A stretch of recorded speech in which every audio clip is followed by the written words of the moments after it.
Absolutely massive news for the unemployed. You're going to want to sit down for this one. So, just when you thought the Creator Clash 3 situation couldn't possibly get any worse, like Hassan Piker's hairline, it gets even worse. So there were rumors that Creator Clash 3 was going to get delayed for reasons unbeknownst to any of the fighters involved. And lo and behold, the rumors actually came out as true, as that is indeed the case. And a whole ton of drama has now come out. And this whole situation, however you want to spin it, is just an absolutely colossal fuck up. And I figured we could talk about it today. So yeah, let's roll this shit. I'm sure it'll be oh so educational, as always. So it all started with the official statement from the Creator Clash Twitter account. It says, due to recent controversy around the event, we've made the difficult decision to reschedule CC3. This step is being taken to ensure the safety, comfort, and overall experience of our fans, fighters, and everyone involved. We know this change may be disappointing, especially for those who made travel plans, and we sincerely apologize for the inconvenience. All in-person ticket holders will be automatically refunded. Pay-per-view ticket holders will be eligible for full refunds. Creator Clash will return October 25th in Los Angeles, California at the Hollywood Palladium. Updated event and ticketing info will be shared in July. For further clarity on the recent events surrounding Creator Clash, visit thecreatorclash.com/transparency. So I know that all three of the people going to this event just dropped to their knees, but nah, I'm playing. But like, this really is a shitty situation because, like, first and foremost, this is supposed to be for charity, right? I've been saying this since the beginning. You know, Ian, Idubbbz, whatever you want to call him, like, is the one that's mainly responsible for all of this. And even though I pray on his downfall daily, I would never pray on the downfall of a charity event, right? With that being said, you just really hate to see something like this, you know, a charitable thing just straight up fail. I mean, that really goes without saying, but imagine being the dude that saved up his fucking, I don't know, McDonald's paychecks for God knows how long to make all these travel accommodations, you know, book a hotel, an Airbnb, whatever you want to call it. Like, that shit can get expensive fast. And I was hearing that a lot of people were having trouble getting refunds for these types of things. So I guess, you know, a silver lining, it's good that at least the people are being refunded for their tickets and their pay-per-view and all that, but damn, that is tough. But what's equally as tough as that is that the new management of this event essentially just has to take the brunt of Ian and Anisa's fuck up, which really all started because they couldn't just keep their damn mouths shut for, a couple of weeks until after the event. Like, start getting political and insensitive and, I don't know, discover empathy, you know, after this event, right? Like, once the charity event takes place. I just can't believe that they genuinely thought that this wouldn't blow up in their face, you know, that this was an appropriate way to market an event. Like, Jesus Christ. But my whole point here, though, is that it really does affect more people than just Ian and Anisa, right? You know, this affects everyone involved. And I think the team behind CC3 do a pretty good job of explaining that. It like started out with like such a positive mission statement. That's why I wanted to be involved in the first place. Like, it is like such a cool idea. A bunch of creators getting fit, punching each other in the face, and it's for charity. Like, I feel like it just, the message is so inherently positive that it's a shame that it became this dramatic internet thing that it never should have been, and I'm just very glad that attempts are being made to fix all that. Obviously, the first year was crazy successful. There was over $1.3 million raised, and so that was incredible. Second year, you know, we upped the stakes, we made it a little bigger, and unfortunately, it did not pan out in the way that we wanted, and there was no money raised for charity, which was so heartbreaking, like, especially like fighting in it, putting all of that time and energy into doing this thing. And like, I know for a lot of us, especially you, Alana,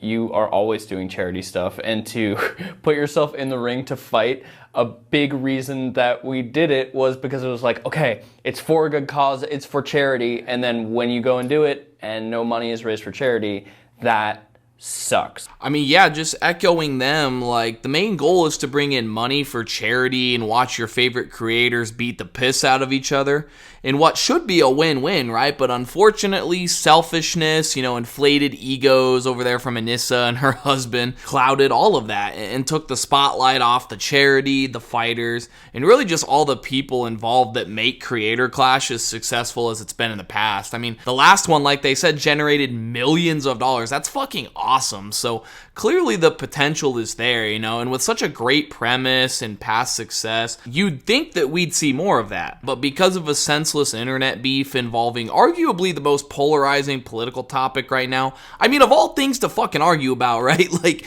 that's what we're going, okay. This was just so avoidable, and yet it's now holding this event back, and it's such a damn shame.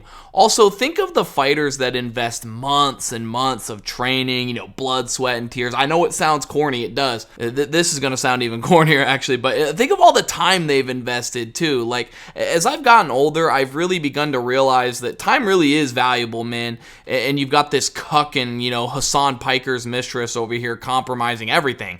All the people involved. I could go on about this forever, but let's just go ahead and move on here. Speaking of the people it's affecting, we've got big news here. Yet another fighter has dropped out. I guess this guy's a pretty big deal. He goes by the name of LA Beast.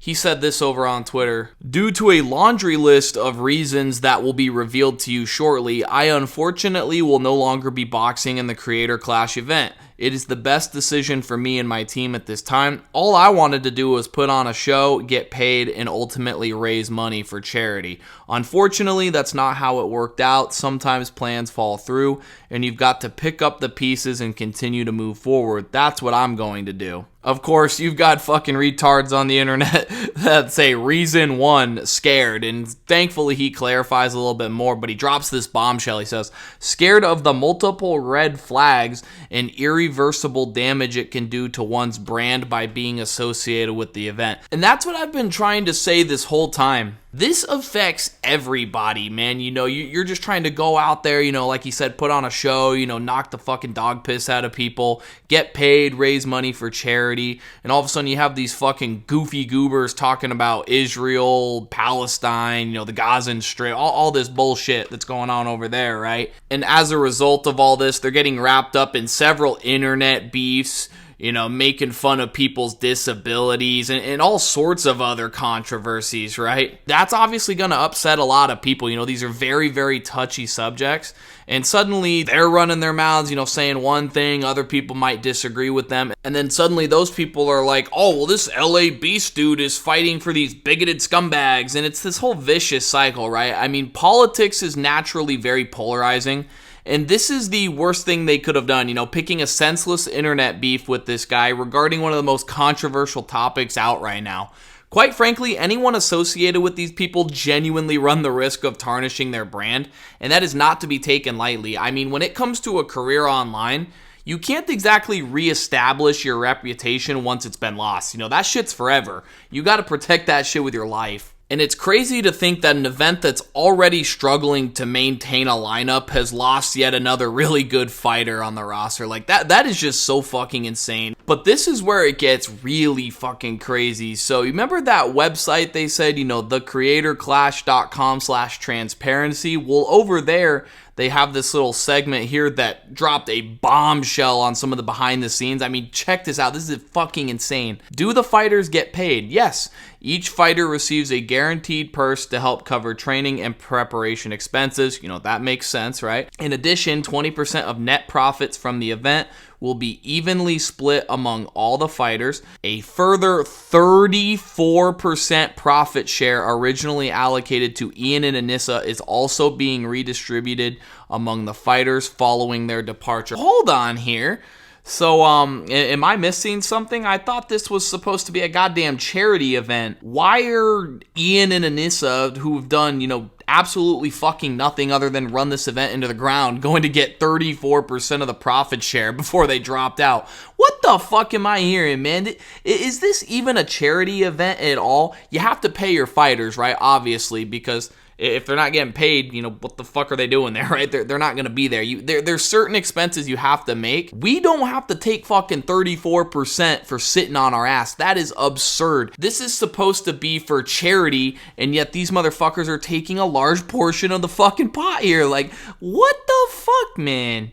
No, that actually pisses me off, man. Like, very rarely do I genuinely get pissed off at stuff I cover in my video, but like, this is fucking crazy, man, because it's supposed to help people in need, right? And it's just got me thinking, you know, Idubbbz and the rest of his supporters, you know, the few that he has left, they want you to believe this narrative, right? That he's just some sort of fucking, I don't know, some sort of fucking prophet, right? He's the next Muhammad. He's the next Moses. I don't know, some shit, right? He's just this new man, you know, he's a new man reborn after discovering empathy in his goddamn 30s. What Unc needs to discover is, I don't know, maybe a family, you know what I'm saying? What Unc needs to discover is not being a greedy dickhead that ducks all accountability. I mean, take a look at this. I wanted to clear some things up now that Anisa and I are no longer a part of Creator Clash. When I announced CC3 and its new business model, the communication wasn't clear. Looking back on my video and the current reaction, it's obvious it was too vague. It remains true that I earned a fight purse for CC1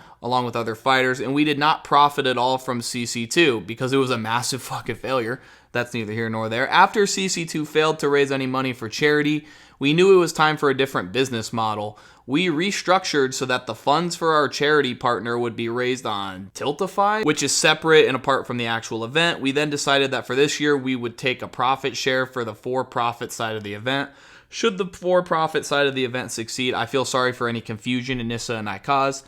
We know the event is in good hands now and wish it all the success. Alright, man, hold up here. Does anyone else not find this super convenient that this is coming out after CC3 and the new management decided to be a little bit more transparent, you know, just surrounding all the confusion, all the recent drama and all that shit? Like, when was Ian gonna come out and reveal this information to everybody? You know, I personally would bet it all on black, you know, including my mortgage, that they never were gonna say anything, you know, the little rat fucks. What is genuinely wrong with these people? Like, you have to be such disgusting losers to sit on your ass all day and complain and be offended by everything while also behind the scenes trying to get away with something like this. You know, these fucking, I don't know, Scooby-Doo, we would have gotten away with it too looking ass motherfuckers need to issue a legitimate apology yesterday.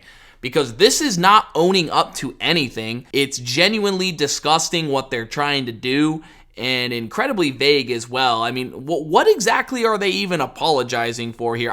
This is just a very shitty attempt at damage control because of the fact that they got caught. Plain and simple here. But instead of issuing any sort of actual, real, genuine apology like they ought to, you know, we have this. So Anisa is arguing on Twitter back and forth with Ethan Klein, who had a lot to say regarding the drama we just mentioned. She said, "Hey, BB girl, I know you're just so desperate for any crumbs from me, so here's a really big piece of fuck you.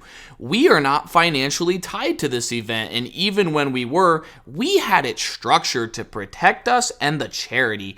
You have no power over us. You're just an asshole." So go figure, you know, Anisa arguing back and forth with Ethan Klein, once again failing to take any sort of accountability. Go figure, you know, she essentially just said, "Oh, well, you know, none of this is our fault because we're no longer running the event." You know, surely she's not just trying to deflect responsibility by continuing to paint Ethan Klein out as some sort of asshole for the, I don't know, 10,000 millionth time. And I also want to say, I called this shit back a couple weeks ago. I fucking knew that she was going to try and do this slimy shit. But then in the same breath, he forfeits the reins of an event that's destined to fail. I don't know. It seems just kind of shitty to me because now it's someone else's problem, even though they're the ones that has caused it to fail. And also, this just seems like a way for them to deflect criticism and any sort of blame headed their way when it inevitably fails.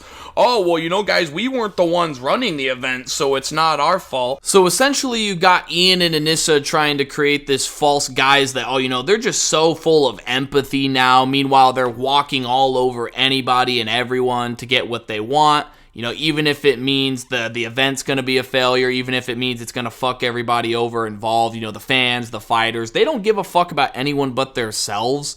And it's pretty evident just based on a 34% profit share that they'd get for sitting on their ass. Jesus Christ, man. You can't make this shit up, genuinely. But yeah, that's pretty much going to do it for me, man. I just feel really bad for these fighters that invested a lot of time and energy into all this, and, you know, especially the ones that are dropping out and basically just wasted their time. I feel bad for all the fans, too.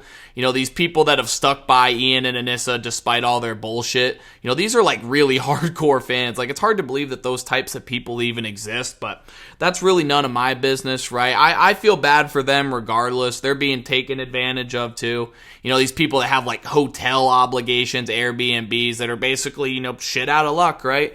And these people just refuse to take any sort of accountability. And so genuinely, I can't feel sad for them. I really do hope that the new management is able to turn this event around, but it's been a shit show thus far, so that really remains to be seen. But guys, thank you so much for watching the video. If you enjoyed it, leave a like, rating, subscribe to the channel for more commentaries just like this. Leave a comment down below. I'd love to hear what y'all have to say about all this. But for now, I'm done yapping. We'll catch you on the next one. Bye.